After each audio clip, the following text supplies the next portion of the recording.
আসসালামু আলাইকুম। আশা করি আল্লাহর রহমতে সবাই ভালো আছেন। একটা মাসের শুরু মানে বাজার শুরু। যারা সংসার করি আমরা একটা মাসের শুরু মানে তাদের অনেক কিছু কিনতে হয়, অনেক কিছু আনতে হয়। এই যে যেমন নুজাইরের সেরেলাক, নুজাইরের দুধ, ওর জন্য আলাদা করে একটু চাল আনতে হয় যাতে করে তাড়াতাড়ি ফুটে যায়। ওর জন্য আলাদা করে এই চালটা আমাকে আনতে হয় কারণ খিচুড়ি যেহেতু খায়। এই যে ওর সেরেলাকের জন্যে কিশমিশ, বাদাম, ২ পদের বাদাম এগুলো এনেছে ওর বাবা। আমি যেমন ওই সেরেলাকটা খাওয়াই আবার বানিয়েও সেরেলাক খাওয়াই। দুটোই আমি ট্রাই করি। আর এই যে পালং শাক এনেছে, কাঁচামরিচ এগুলো আর কি টুকটাক বাজার এই সপ্তাহের মধ্যেই করা লাগে। যেহেতু মাসের শুরু মাত্র এখন এগুলো করতেই হবে।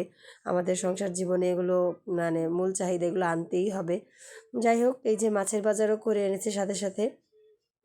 দেখা যাক এটার মধ্যে কী মাছ, এই তো কই মাছ আছে এটার মধ্যে। কই মাছ এনেছে বা চাষের কই যদিও অতটা একটা টেস্ট না তারপরেও আমাদের এগুলোই খেতে হবে, কিছু করার নাই। কারণ দেশি কই তো হচ্ছে ধরা-ছোঁয়ার বাইরে।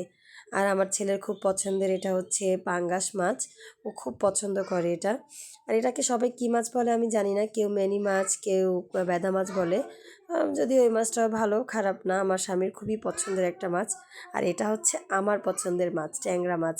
এটা যদি এই শীতের দিনে একটু টমেটো তারপরে মটরশুঁটি দিয়ে ঝোল ঝোল করা যায়, আহা! এখনই আমার জিভে জল এসে গেছে। আর এটা হচ্ছে কালীবাউস, কে কী বলেন জানি না, আমরা কালীবাউসই বলি। এই মাছটাও আমার খুব পছন্দ। যাই হোক সবাই দোয়া রাখবেন, ভালো থাকবেন। আল্লাহ হাফেজ, আসসালামু আলাইকুম।